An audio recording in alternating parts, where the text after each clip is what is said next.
El tema será soluciones en infraestructura de transporte, cadena de suministro y gestión de activos portuaria, ferroviaria y aeroportuaria. El ingeniero Carlos Alarco Proaño es ingeniero mecánico, graduado en la Pontificia Universidad Católica del Perú, con 29 años de experiencia profesional, tanto en el Perú como en Alemania y Francia, en actividades de diseño, ingeniería y gestión de proyectos industriales, mineros y aeronáuticos.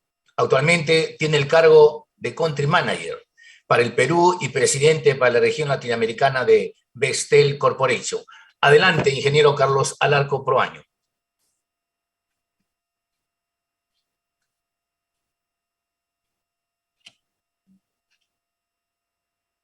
Su audio. Muy buenas tardes. Quisiera en primer lugar agradecer al comité organizador de Copimera 2021 por haberme invitado a conversar y exponer sobre este tema tan relevante para toda Latinoamérica, el tema de las soluciones en infraestructura. Y quisiera comenzar indicando que estamos hablando de proyectos que tienen probablemente la mayor prioridad en nuestros países, ¿no? Entonces, en mi exposición voy a abordar desde lo más básico, a medida que esta es una exposición que la he venido compartiendo en varias oportunidades, me he ido dando cuenta que es muy importante primero entender dónde están los principales problemas y cómo se puede exponer el impulso de los proyectos, y me di cuenta que para muchos, inclusive el concepto de proyectos no está totalmente claro. Entonces, vamos a ir a lo básico en primer lugar y después vamos a ir viendo algunas soluciones para ver cómo podemos impulsar el desarrollo efectivo de los proyectos, ¿no? Entonces, vamos a poner acá el puntero adecuado. Listo. Ahora, la primera pregunta: ¿por qué este tema es cada vez más relevante? ¿Por qué nos interesa hablar de infraestructura y básicamente del tema de infraestructura para el transporte, ¿no? Y voy a dar acá un ejemplo clarísimo de algo que fue muy positivo en el Perú: el lanzamiento de un Plan Nacional de Infraestructura para la Competitividad. Este es un esfuerzo en donde participó el gobierno peruano a través del Ministerio de Economía, trabajó el BID, apoyó muchísimo el gobierno británico a través de la embajada acá en Perú, y se hizo un trabajo espectacular, porque nunca habíamos tenido un plan.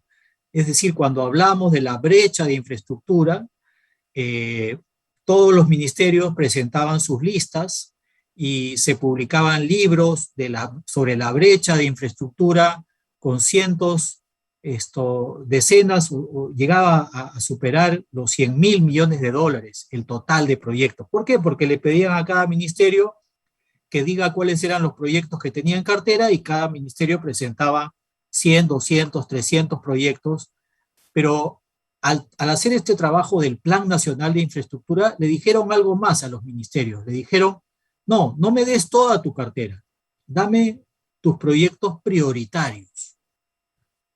Y los ministerios respondían: no, sí, estos son mis proyectos prioritarios, son mis 300 o 500 proyectos prioritarios. Entonces decían: no estás entendiendo, lo que necesitamos es qué cosas se puede hacer en los próximos 4 o 5 años. Bueno, esto es lo que tengo. Entonces, ahí fue donde entró una metodología con el BID y con apoyo del gobierno británico para ir haciendo filtros con diferentes criterios y utilizando una metodología que forzaba a que cada ministerio realmente presente aquellos que por diferentes puntos de vista y con diferentes criterios salían solitos como los prioritarios, ¿no?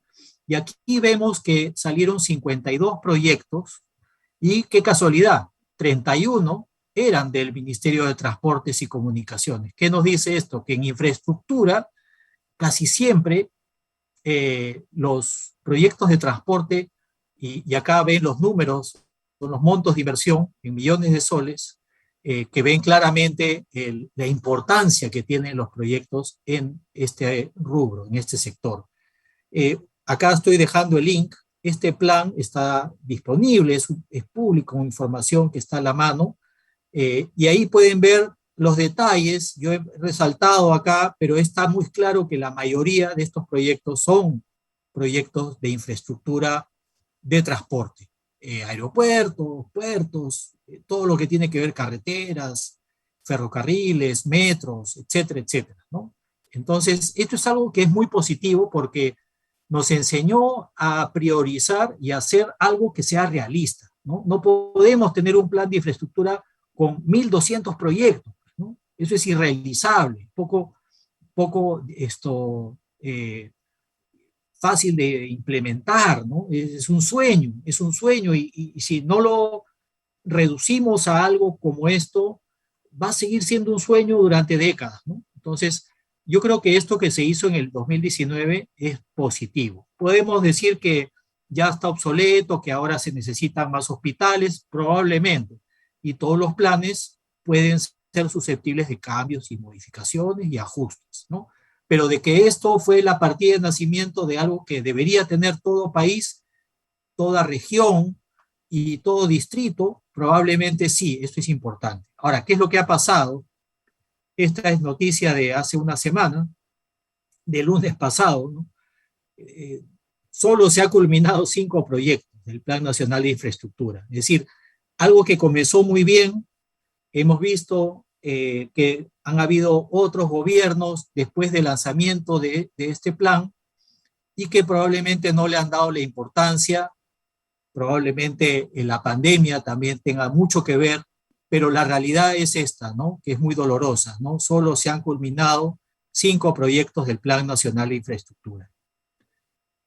Entonces, por eso es que este tema es importante, ¿no? El tema de infraestructura siempre va a ser importante, pero alrededor de, si hablamos de infraestructura, estamos hablando de casi todos proyectos de transporte.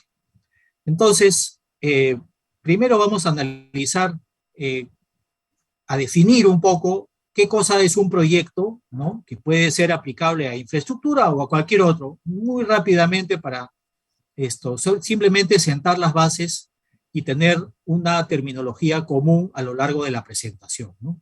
Entonces, la definición de proyectos, ¿no? Es un esfuerzo temporal que se lleva a cabo para crear un producto o un servicio, ¿no? Que es algo único. Un proyecto es algo único que tiene inicio, tiene fin, requiere un esfuerzo, se elabora gradualmente, los niveles de esfuerzo son variables a través del tiempo, y eso, visto gráficamente, es lo que tenemos acá, ¿no? Un proyecto tiene un inicio donde se realizan los estudios, lo que llamamos a veces el perfil del proyecto, el estudio conceptual, factibilidad, etcétera. Luego que eso ya demostró que tenía sentido a través de los estudios, viene la parte de planeamiento, la ingeniería, viene la ejecución, que representa el esfuerzo más grande, ¿no? El nivel de actividad en el eje vertical, vemos acá la ejecución, es lo que más. Y luego tenemos ya el cierre del proyecto, donde, bueno, se hacen las pruebas, hay la puesta en marcha, startup, diferentes etapas que nos llevan al cierre del proyecto, ¿no? Y a todo este camino hay un acompañamiento de control, ¿no? Entonces, de hecho, cada etapa tiene pues una serie de actividades donde están pues los controles, los reportes, los cronogramas, los KPIs, la procura, en fin, son actividades propias de un proyecto, ¿no? Y también, hablando de proyectos de infraestructura, es muy común hablar de programas, ¿no? Porque un proyecto a veces puede ser aislado, es decir, un hospital es un proyecto de un hospital, pero cuando tenemos un grupo de hospitales o un grupo de infraestructuras que tienen algo en común porque están agrupados por región o por un mismo tipo de infraestructura, le llamamos un programa de infraestructura, ¿no? Que son más fáciles de manejar si se ven como programas. Un ejemplo puede ser los Juegos Panamericanos que se hicieron acá en Lima en el 2019, era un programa. ¿Qué había en común? Que todas las infraestructuras estaban asociadas a un evento deportivo que tenía una fecha inamovible, ¿no? Entonces, eso se trabajó como un programa. Entonces, solamente para estar claro en la terminología. Ahora, en los temas que vamos a hablar, acá tenemos el proyecto, pero también es importante estudiar qué ocurre antes o qué debe ocurrir antes del proyecto y qué debe ocurrir después del proyecto, porque la infraestructura no se termina. Comienza a operar, sí, pero por lo tanto hay que preocuparse qué va a pasar después del proyecto, ¿no? Normalmente cuando acaba el proyecto, el nombre pasa a ser operación, ¿no? Ya no se llama proyecto porque ya el proyecto terminó y a partir de ahí se llama operación. Entonces, ¿qué es lo importante que se haga antes del proyecto? Bueno, acá están justamente lo que veníamos hablando. Tiene que haber un plan para que ese proyecto se haga, tiene que haber un plan que determine que ese proyecto era prioritario, valía la pena, tenía sentido. Tiene que haber por lo menos una solución para el financiamiento de ese proyecto antes de arrancar. Tiene que haber voluntad política, ¿no? Que se comprometan los gobiernos a que ese proyecto va a seguir caminando independiente si ese gobierno termina su periodo, su mandato o no, ¿no? Tienen que haber ciertos estudios de demanda que justifiquen que ese proyecto realmente se necesita, ¿no? Tienen que haberse pensado esa infraestructura, qué terrenos va a ocupar y si tenemos solución para tener todos los terrenos que se van a necesitar, si tenemos recursos para gestionar, ¿no? Todo esto son preguntas que se deben hacer antes de comenzar el proyecto, ¿no? Y después del proyecto, obviamente, tenemos que confirmar si la demanda teórica, una vez que arranca, ver de confirmar o promover esa demanda, ¿no? Animar a que la gente utilice un sistema de transportes, ¿no? Promover el uso, si estamos hablando de una línea de metro, bueno, ver que la gente le tenga confianza al sistema y vean los beneficios que esta obra de infraestructura los da. Tenemos que ver quién va a operar. Alguien tiene que estar a cargo de que todo esto camine bien, que opere, que no tenga interrupciones, que tenga el adecuado mantenimiento, ¿no? Y también tenemos que contemplar los ajustes del mercado que a veces en el tiempo, a través de los años, van a ir cambiando y hay que ajustar todos estos parámetros en función a esto, ¿no? Entonces, esta es una pequeña introducción necesaria porque una de las cosas que están fallando en nuestros países con respecto a infraestructura, y al hablar de infraestructura casi todo es un 80-90% es infraestructura de transporte, es que si hablamos de hace 30-40 años, probablemente el gran problema era el financiamiento, no había suficiente dinero para invertir en estas cosas. Hoy día existen muchas formas de financiar los proyectos y eso ya ha dejado de ser el principal problema. Ese no es el motivo por el cual vemos estas brechas gigantescas en Latinoamérica. El principal problema, desde mi punto de vista, es que la voluntad política a veces sí está, el financiamiento también está, se hace el plan, como hemos visto, el plan está ahí, ¿no? Decimos, ¿y por qué no se hace? ¿Por qué la gente, el ciudadano, tiene que sufrir tanto y esperar tantos años, décadas, para tener un sistema de transporte decente, para tener una buena carretera, para tener un buen aeropuerto? ¿Por qué pasan tantos años? Y la respuesta es por gestión, porque no hay las experiencias o las herramientas de gestión disponibles en los actores y no se sabe ni cómo comenzar, no se sabe a qué gente traer, en quién confiamos, ¿no? Entonces, aquí les voy a poner algunas reflexiones. Este es un texto muy largo y acá se los pongo en resumen. Experiencias, lecciones aprendidas en programas de infraestructura que son recogidas a través de los años, pero esto es aplicable en todo el mundo, ¿ya? Esta parte. Importantísimo tener experiencia en planeamiento, ¿no? Cuando tengamos proyectos de infraestructura o programas, hay que buscar trabajar con profesionales con mucha experiencia en planear, ¿no? Y en ejecución, obviamente, ¿no?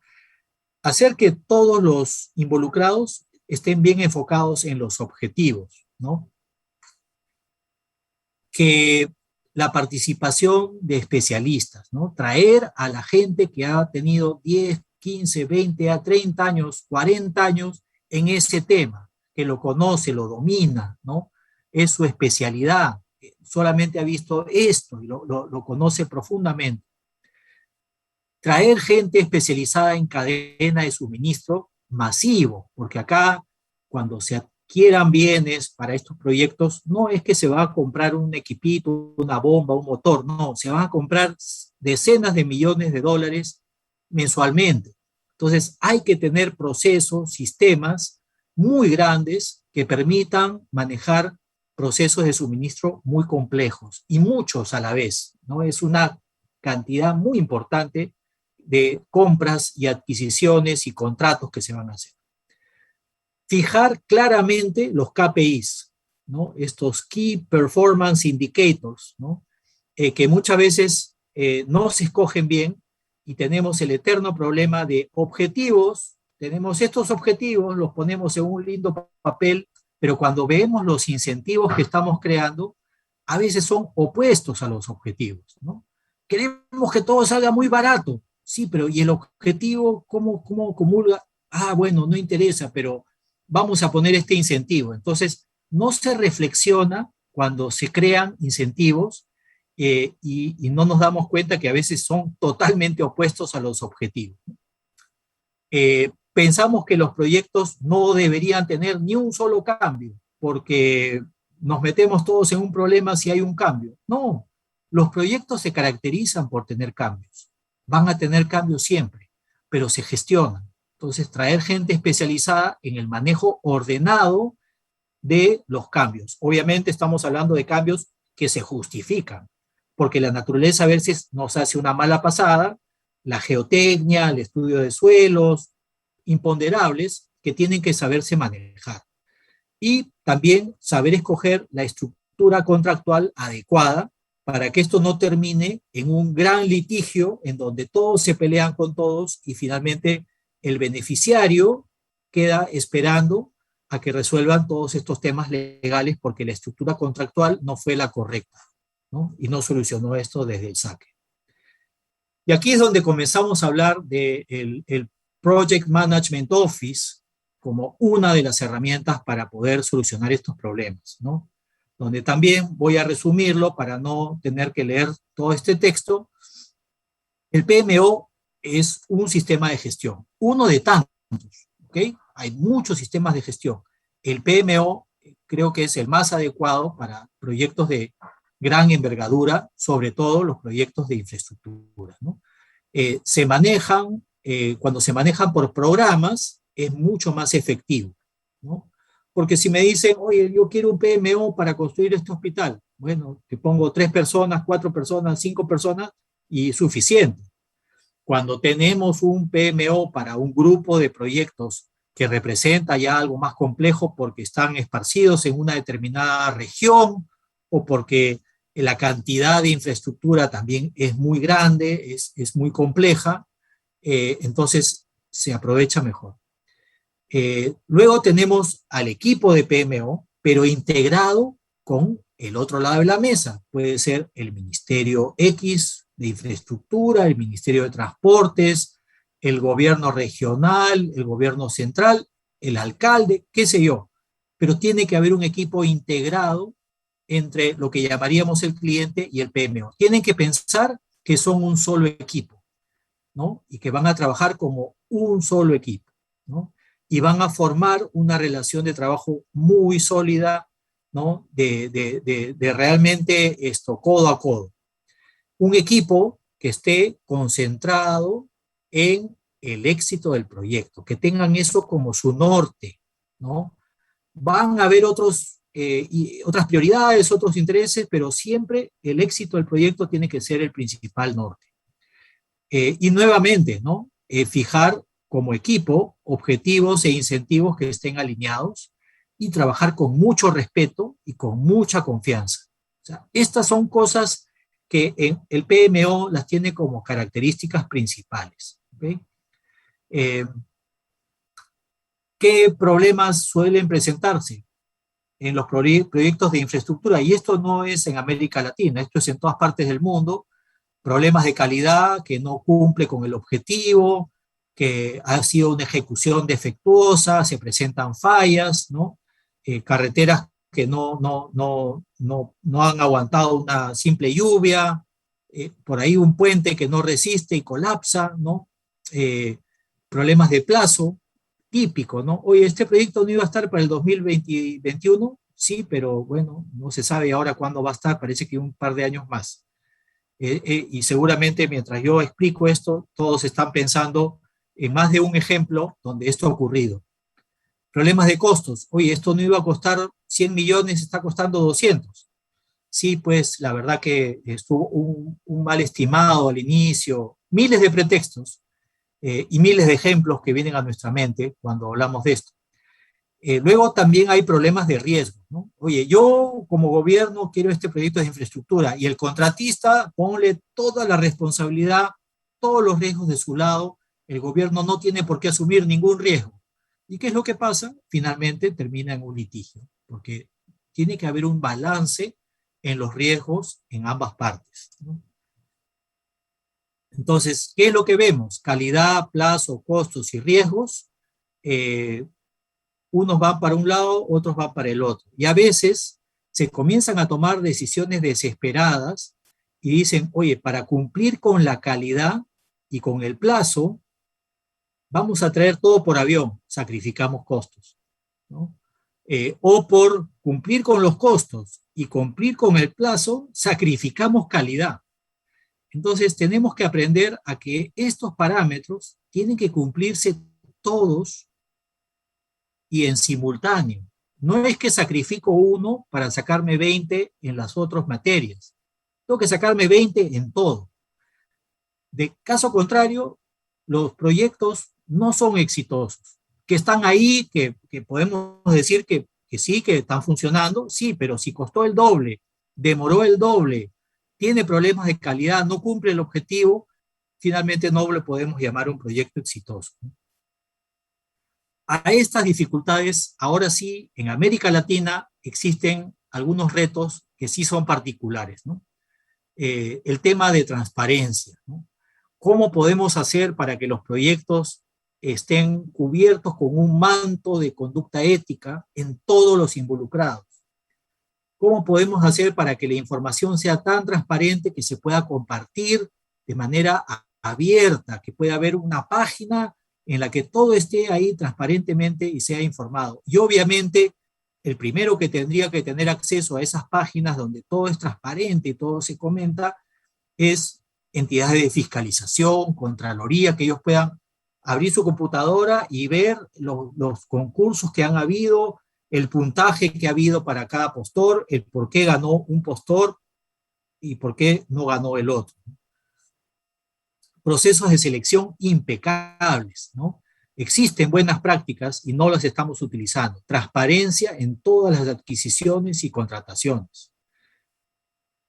Y, obviamente, tener un equipo en el cual podamos confiar porque saben manejar personal debidamente capacitado, con experiencia, no pasar por estas dudas y dificultades ni siquiera de cómo arrancar un proyecto y cuando lo arrancamos, cómo hacer para que el siguiente paso también se dé, ¿no? Y obviamente este punto es lamentable que la continuidad dependa del gobierno de turno, ¿no? Si Si no, acá es muy común que cambian las personas, cambian las autoridades, cambia un ministro y el proyecto pierde prioridad, cambia el gobierno cada cierto tiempo y todo esto desaparece porque al siguiente no le interesa mucho y no le da la importancia. Entonces, son retos muy particulares en América Latina, ¿no? Entonces, ¿qué hacer? O sea, no nos vamos a lamentar, ¿no? Pero sí es un diagnóstico que permite reflexionar y ver qué se puede hacer, ¿no? Entonces, el PMO yo creo que es una de las soluciones. No es la única porque no es una bala de plata, como dice acá, ¿no? Es una herramienta que proporciona, reduce la probabilidad de fracasar, la reduce, y la reduce contundente.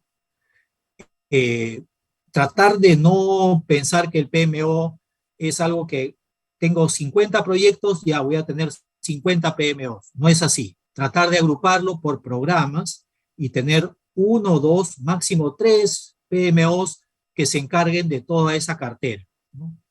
Trabajar siempre con un plan nacional de infraestructura, que el plan de por sí puede tener algunas variaciones en el tiempo, eso no es ningún problema, ¿no? Y bueno, también dimensionar las herramientas de gestión de acuerdo a cada programa, ¿no? En un programa pueden haber 50 personas trabajando en el PMO, en otras 100, porque son características distintas, ¿no? Pero siempre buscando esta lista de beneficios. Esto es un detalle, más o menos las actividades que hace un PMO se pueden dividir en 5 grandes grupos, ¿no? Todo lo que es parte de control, planificación, como puede ser la gestión del cronograma, la gestión de cambios, la gestión documentaria, ¿no? La gestión con todos los stakeholders. Este es un grupo de profesionales que tienen esta misión. Hay otro grupo de profesionales que están más en el tema del delivery, de la entrega del proyecto, ¿no? De los planos, de los sistemas de procura, sacar adelante los procesos logísticos, el comisionamiento, etcétera, ¿no? Otro grupo que se encarga de la parte administrativa, ¿no? Que no es lo mismo que gestión. Administrativo es todo lo que tenga que ver con gestión de contratos, con la contabilidad, las finanzas del proyecto, todo lo que implica recursos humanos, ¿no? Toda la parte informática que tiene que tener el soporte, eso es. Luego viene la parte legal, donde tenemos auditorías, las pólizas de seguro que el proyecto va a necesitar, toda la asesoría legal, que es importantísimo en un proyecto, ¿no?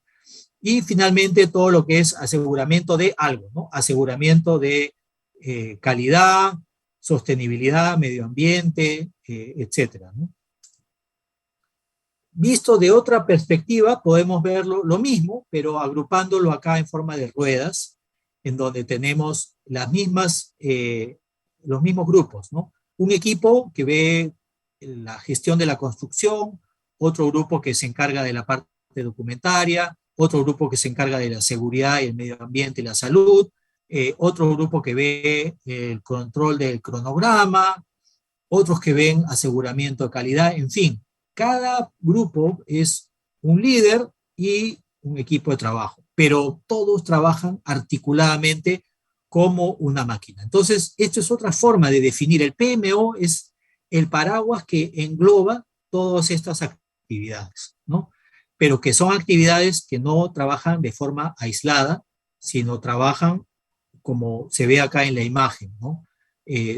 Todo sincronizado. La parte de la integridad es algo que también tiene solución. O sea, muchas veces dicen, no, pero ya todo es muy, muy difícil. No es muy difícil. En el sector privado se trabajan con equipos que están ya entrenados y donde hay sistemas que pueden reducir o eliminar los problemas de irregularidades y faltas de ética, ¿no? Acá algunos tips, ¿no? Lo primero es establecer un código de conducta, un documento de X cantidad de páginas específico para el programa y que sea de lectura obligatoria y que antes de contratar a las personas tomarles pues un examen y que estén seguros que todos han entendido, ¿no? Hay muchos ejemplos que se pueden utilizar que vienen de la industria. Los cursos básicos de ética para proyectos, que también se pueden dictar, hoy día se pueden dictar online, o sea que los instructores pueden estar en cualquier parte del mundo y pueden dar estos cursos, en donde a veces se utilizan pues casos reales, ejemplos prácticos que han ocurrido y que sobre eso se puede debatir, porque lo que para algunos es una falta menor, para otros es un crimen. Entonces, estos talleres permiten tener estos alineamientos en cuanto a qué está bien y qué está mal. Reuniones semanales siempre se deben tener hablando de seguridad, de salud, de medio ambiente y de ética. Es muy importante que no solo se hable de seguridad, sino también de estos otros temas. Y ética es algo que semanalmente, aunque sea dedicarle 2 minutos, contar algo importante sobre ética. Talleres, sistemas de denuncias, que pueden ser anónimos, ¿no? Y también el nombramiento de un oficial o un responsable del cumplimiento, un comité de ética, que es quien finalmente va a tratar de resolver cualquier problema que se presente. O sea, esto es bastante limitado, pero podríamos hablar horas sobre esto y darles una infinidad de tips de cómo en los países, sin importar si son desarrollados o no son, el ser humano sí puede cambiar, ¿no? Y podemos tener un control sobre este tema que es tan importante. El costo de un PMO. Oye, yo tengo con las justas dinero para el proyecto. ¿Qué voy a poder contratar un PMO? No tengo para contratar un PMO. Entonces, ¿cuánto cuesta un PMO? Para que tengan una idea, no hay un precio en lista. Podemos hablar acá de una data estadística, ¿no? Más o menos si vemos los últimos proyectos que tuvieron un PMO, ¿cuánto se terminó pagando por ese servicio de PMO? Bueno, entre 2 y 5%, ¿no? Si estamos hablando de proyectos de 100 millones, 200 millones, quizá esté alrededor del 5%. Pero si hablamos de un proyecto de 1.000, 2.000, 3.000 millones, probablemente esté más cerca del 2%, ¿ok? Entonces, gastamos ese dinero y vamos a tener todo el beneficio. Ahora, ¿qué pasa si no lo gastamos? Probablemente algunos van a decir, oye, qué bueno que nos hemos ahorrado esta platita y ya no tenemos el PMO. ¿Qué es lo que ocurre? Comienzan a aparecer los costos que están escondidos, los costos del desorden, los costos de la integridad, los costos de no tener control de nada. Es decir, los costos de no tener un PMO son mucho más altos que los costos del PMO. Solamente que esto está escondido. Estos costos no salen en el periódico, ¿no? No se conocen, probablemente nunca van a salir reportes de cuánto ha costado el desorden, la falta de transparencia, las demoras, el traer las cositas por avión porque ya está desesperado. Esas cosas no salen al final, pero sí son reales. Un gobierno gasta mucho más cuando no tiene un PMO que cuando tiene un PMO, ¿no? Hasta aquí la presentación. Tengo algunas láminas para compartir con ustedes, algunas experiencias internacionales. Las voy a pasar rápidamente para luego abrir la mesa con el panel. Esto es algunos ejemplos. Voy a focalizarme sobre todo en un ejemplo que me gusta mucho, que lo hemos hecho con Bechtel en los últimos 7 años, y no lo he escogido a propósito porque no es un ejemplo que digan, oye, pero esto funciona en Estados Unidos o en Europa, en nuestros países no funciona. Bueno, esto es un proyecto de una experiencia de PMO que se ha dado en la República del Gabón, ¿no? En un país que probablemente tiene muchos factores comunes con nuestros países, de tener mucha pobreza, de tener índices de corrupción inaceptables, ¿no? de tener problemas en la educación de la población. Entonces, acá se firmó un acuerdo entre el presidente de la República, el presidente del gobierno de la República de Gabón y Bechtel para trabajar todos los proyectos de infraestructura, es decir, el Plan Nacional de Infraestructura, que fue la manera como se comenzó esta relación, que eran 175 proyectos, ¿no? Eran alrededor de 20.000 millones de dólares, ¿no? Que tenían diferentes formas de financiamiento, algunos eran obra pública, otros eran APPs, habían concesiones, había un poco de todo, ¿no? Y abarcaba viviendas, caminos, aeropuertos y puertos, ferrocarriles, agua para consumo, y también agua para energía, eh, y infraestructura en telecomunicaciones, ¿no? Todo lo que es educación y todo lo que es salud. O sea, ¿le suena familiar? Claro, son similares a nuestros ministerios, ¿no? Entonces, en todos los países la infraestructura se divide más o menos en los mismos sectores. Y este proyecto arrancó hace 7 años más o menos con una serie de acuerdos y actividades iniciales. Se firma, se hace un master plan, ¿no? Un plan nacional de infraestructura. Se establecen políticas muy serias de seguridad, calidad, sostenibilidad, es decir, se hacen, digamos, los principios generales. Se acuerda trabajar, no estamos hablando acá de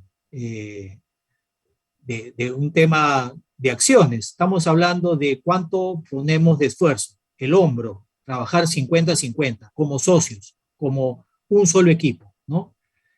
Y partiendo también, clasificando en algunos ministerios, ¿no? De acuerdo a la estructura de cada país, esto puede variar, pero acá se manejaron por familias, que acá son los colores, ¿no?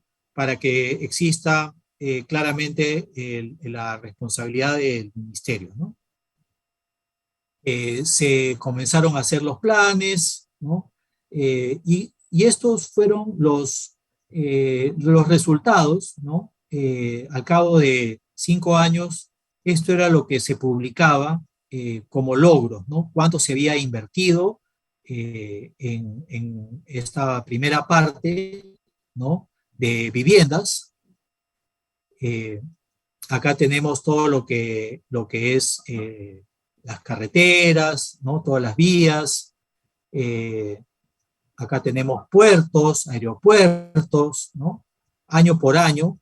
Este es un reporte que ojalá tuviésemos algún día un avance que nos permita decir, mira, estas son las vías férreas, los ferrocarriles, cuánto se ha invertido año a año, cómo vamos progresando, agua para consumo, agua para energía, también, ¿no? Todas estas son infraestructuras y ven que paralelamente avanzaban todas, ¿no?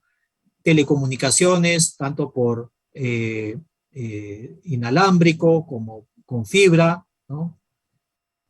Acá vemos educación, ¿no? La cantidad de infraestructura para dormitorios en los diferentes establecimientos educativos, primaria, secundaria, universidades, estudios técnicos, en fin, de acuerdo al plan de cada país, pero existía pues una clara inversión. Y acá de Yapa aparece pues un puerto industrial que el país necesitaba, se incluyó y se pudo hacer una ciudad que era puerto, era ciudad y era centro industrial, ¿no? Pero de primer nivel. Así que esto me he adelantado un poquito, pero si hubiesen algunas preguntas o si podemos pasar al panel, estoy listo para atender cualquier consulta que hubiese. Sí, muchas gracias, ingeniero. Vamos a pasar agradecemos su presencia en nombre de Coprimera 2021 y vamos a pasar a una serie de preguntas y después pasamos a la mesa redonda. Perfecto.